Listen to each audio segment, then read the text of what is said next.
இந்த வேலை வாழ வேண்டும் இந்த வேலை வாழ வேண்டும் என்னுடைய நம்பிக்கை இந்த வேலை வாழ வேண்டும் என்னுடைய நம்பிக்கை சுமை காட்சி காண வேண்டும் சீயமாக இயேசுநாதம் இந்த வேலை வாழ வேண்டும் இயேசுநாதம்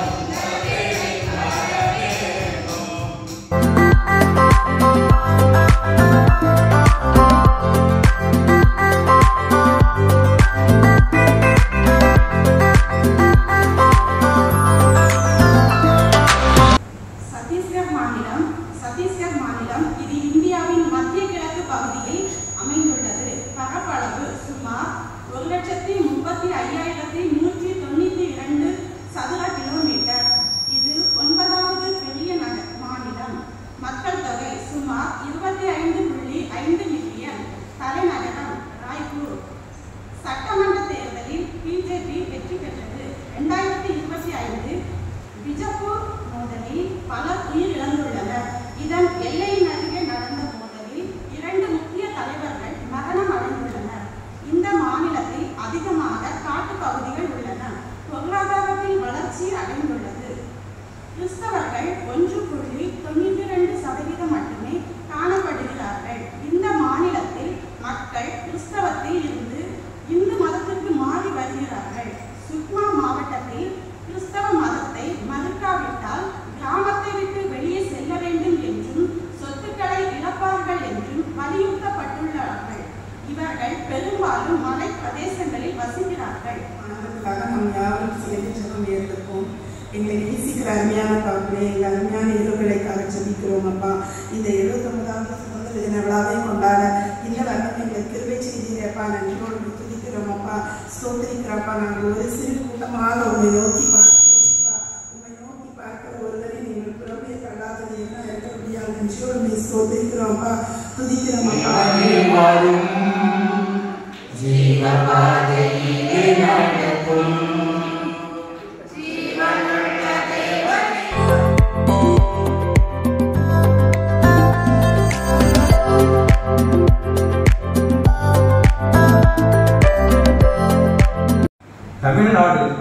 தமிழ்நாடு இந்தியாவின் தென்மேற்கு முனையில் உள்ளது. இது தமிழ்நாடு மொழி மற்றும் திராவிட பண்பாட்டின் மையமாக விளங்கும் மாநிலம். தலைநகரம் சென்னை. பரப்பளவு சுமார் 1,30,38 சதுர கிலோமீட்டர். மக்கள் தொகை 7.6 கோடி. கல்வி, சுகாதாரம், பெண் கல்வி, சமூக நலம் ஆகியவற்றில் இந்தியாவின் முன்னிலையில் உள்ளது. பொருளாதார வளர்ச்சியில் 2வது பெரிய மாநிலமாக காணப்படுகிறது. மக்களின் நிலைமை போதைப் பொருட்களுக்கு அடிமை, தற்கொலை, வரதட்சணை கொடுமை முன்னேறி கொண்டு செல்கிறது. சுமார் 6.17% பேர் கிறிஸ்தவர்கள். கன்னியாகுமரி மாவட்டத்தில் கிறிஸ்தவர்கள் அதிகமாக காணப்படுகிறார்கள். திருநெல்வேலியில் சுமார் 15% மக்கள் கிறிஸ்தவர்கள். தொழுகை மத்தியில் வாசம் செய்யும் பரிசுத்த பரலோக தகப்பனே, உம்மை துதிக்கிறோம் அப்பா, சோதரிக்கிற தகப்பனே. இந்த இரவு வேளையிலும் அப்பா உம்முடைய சன்னிதானத்தில் வந்து நாங்கள் ஜெபிக்க ஒரு வாய்ப்பு கொடுக்கிறேன். உமக்கு நன்றி அப்பா.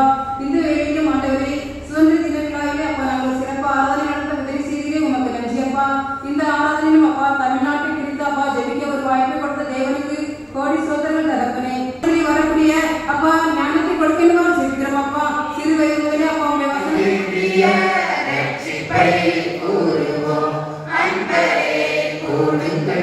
ஆனந்தம் பாடுங்கள் எம்பரன் இயேசுவை என்றென்றும் நாடுங்கள். பக்தியாய்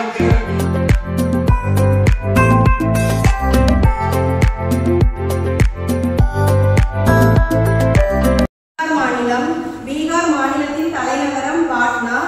பரப்பளவு சுமார் 94,163 சதுர கிலோமீட்டர். மக்கள் தொகை சுமார் 12 கோடி. விவசாய தொழில் கோதுமை, அரிசி, கரும்பு, சிறிய அளவில் தொழில்கள்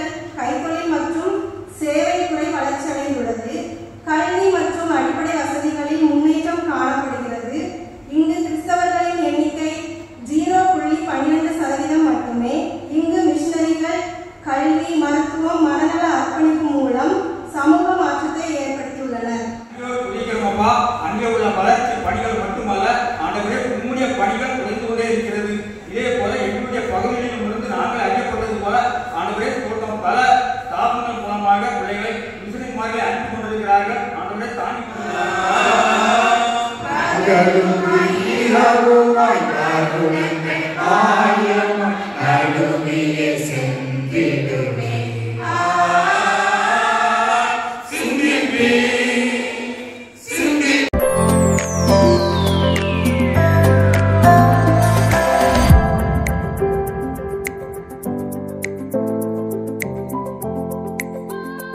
மணிப்பூர் மாநிலம்.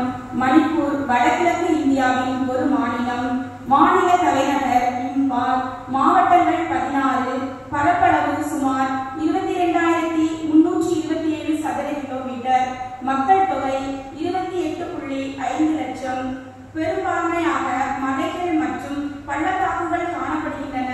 இந்த மாநிலம் 1949 இந்தியாவுடன் இணைந்துள்ளது. நாகா, குக்கி, மீசோ போன்ற பழங்குடி மக்கள் மலைப்பகுதிகளில் வாழ்கின்றனர். தொழில் நெசவு தொழில், மூங்கில் பொருட்கள் உற்பத்தி, வேளாண்மை, அரிசி, மக்காச்சோளம், மிளகாய், தேயிலை.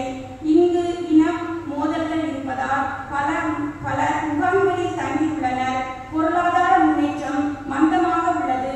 கிறிஸ்தவர்கள் 41.3%. மலை மாவட்டங்களில் பெரும்பான்மை கிறிஸ்தவர்கள். ஜெபம். அன்பின் பிதாவே, கருமையான நல்ல நாளுக்காக நன்றி தெரிவிக்கிறோம். இந்த நாள் கர்த்தாவே, இந்திய தேசம் சுதந்திரம் பெற்றதை நாங்கள் கொண்டாட விதமாக நீர் கர்த்தாவே கொடுத்த கிருபைக்காக கொண்டாடி சொல்கிறோம். அப்போ அந்த இந்திய தேசம் அப்போ பல மொழிகள், பல மக்கள், பல இன மக்கள், அப்போ அந்த இந்திய தேசத்திலே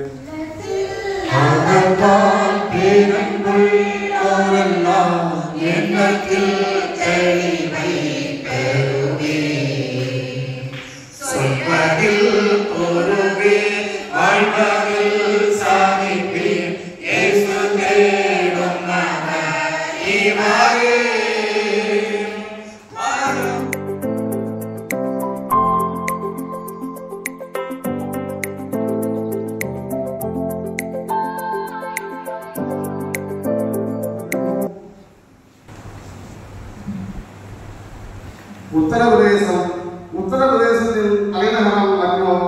நீதி தலைநகர் அலகாபாத்.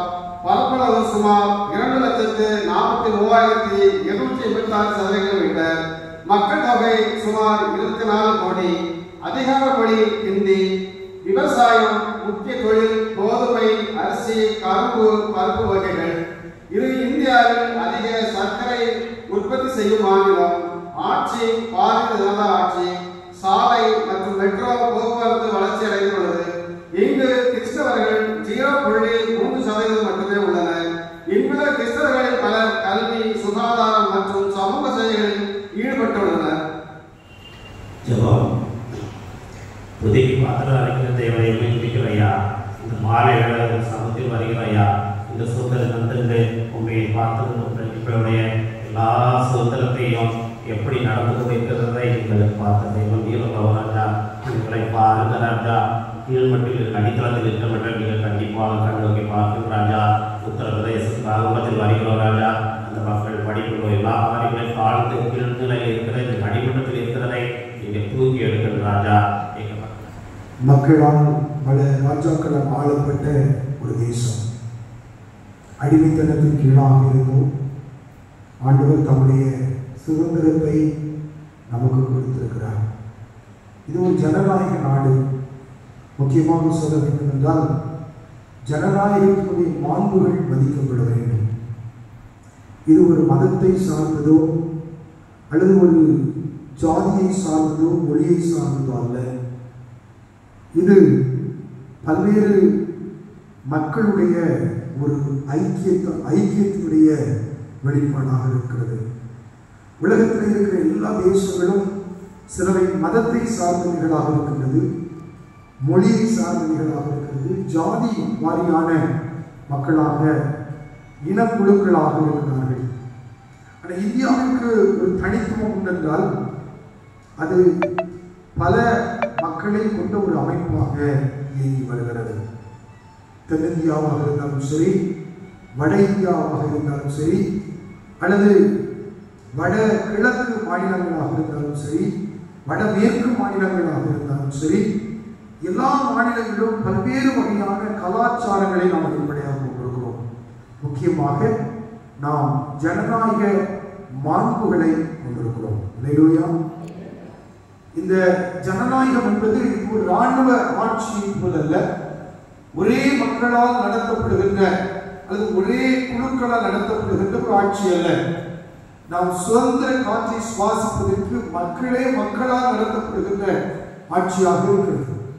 தாசரே தரணியை இயேசுவுக்கு சொந்தமாக்குவோம்.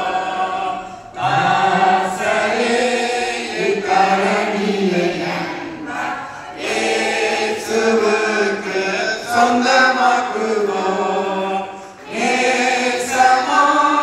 இயேசுவை கோருவோம், அவரை காண்பிப்போம், மகிழுள் நீக்குவோம், வெளிச்சம் வீசுவோம். நன்றி. இந்த சுதந்திர தின விழாவை ஆராதனை மிக சிறப்பாக நடத்துவதற்கு அது உதவி செய்யும். அதற்காக ஒத்துழைத்த, கொடுத்த, ஜெபித்த, விசேஷமாக இதற்காக ஒழுங்கு செய்தது என்னுடைய பாடக்குழுவினுடைய அருமையான மாஸ்டருக்காக, ஆண்டவரே அருமையான பாடுகிற பிள்ளைகளுக்காக நன்றி செலுத்துகிறோம். கர்த்தருடைய ஆசீர்வதியும் சபையுடையருக்காக, பணியாளருக்காக, இதற்காக முயற்சி எடுத்த இந்த அலங்காரங்கள் எல்லாம் செய்வதற்கு மிக சிறப்பாக செய்த ஒவ்வொருவருக்கும் சோதரம் பங்கு பெற்றவர்கள், ஜெபித்தவர்கள் எல்லாருக்காக நாங்கள் நன்றி செலுத்துகிறோம். ஆண்டவருடைய நாமம் அவர்களையும் ஆசீர்வதியும். எங்கள் இந்திய தேசத்துக்காக ஜெபிக்கிறோம். நல்ல தேசம், எங்களுக்கு தந்திருக்கிற தேசம். இந்த தேசத்தை ஆசீர்வதிக்கிறார். இந்த தேசத்தின் மூலமாக நாங்கள் பெற்ற நன்மைகளுக்கு நன்றி செலுத்துகிறோம். சமாதானத்தோடு வாழ்வதற்கு இவர்களுக்கு உதவி செய்திருக்கு. அதற்காக சொல்றோம். தொடர்ந்து காத்துக்கொள்வர்கள் அதாவது பங்கு பெற்ற ஒவ்வொருவரும் ஆசீர்வாதம் ஒவ்வொருவரை ஆசீர்வாதம் ஏற்றுக்கொள்வதை சொல்றோம்.